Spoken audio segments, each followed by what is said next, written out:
Thought by thought, we forge our destiny. When we encounter difficulties, we tend to hold the outer world responsible for our woes.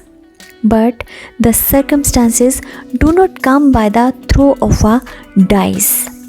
The world is governed not by chaos but by eternal principles. And although it may not seem so to us, God has made this world perfectly to enable our purification. Consider the example of Ramdat, who is always annoyed to no end with the irascible behavior of Vishnudat, his obnoxious neighbor. To get away from him, Ramdat finally moves to another neighborhood only to find that his neighbor is no better than Vishnudat. The experience repeats itself over and over again. Every time he moves, he encounters an equally obnoxious neighbor.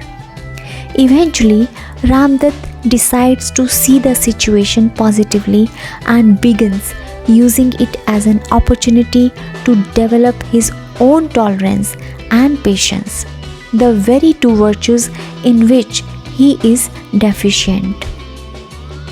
He realizes that circumstances in his life have schemed for that very purpose.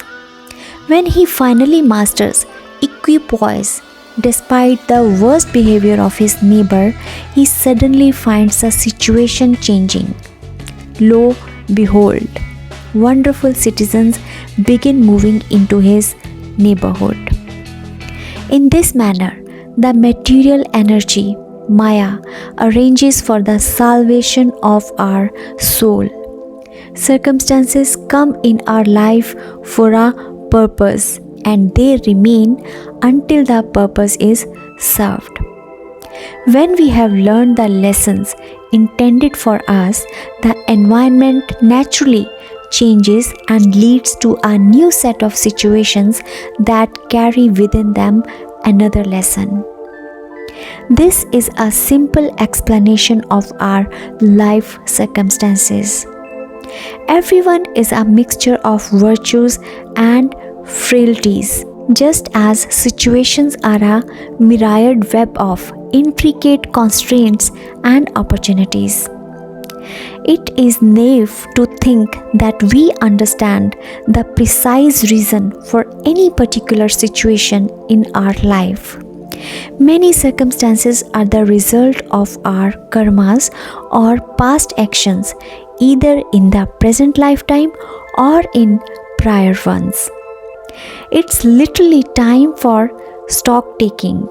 If we had sinned grievously in the past, painful situations come as punishment. They teach us that actions have consequences and that we should not sin again.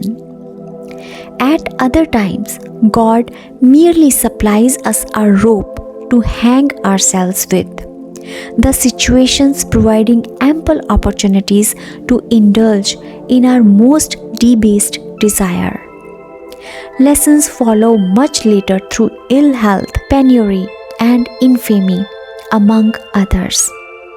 The so-called law of attraction, now so glibly touted in the world, is actually a very incomplete and inaccurate representation of reality. Nevertheless, the link between our inner desires in the past or the present and the circumstances in our life always exists. People rarely understand this cause and effect chain and keep fighting with circumstances, blaming situations for all their miseries and feeling woefully victimized by them. The law of karma is very just. It takes into account our actions from all the past lifetimes.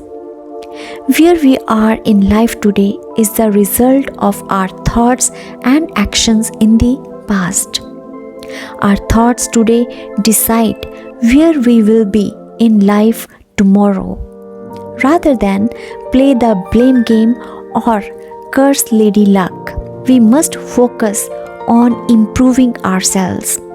The more we win our inner battles, the more we will find external success knocking at our door.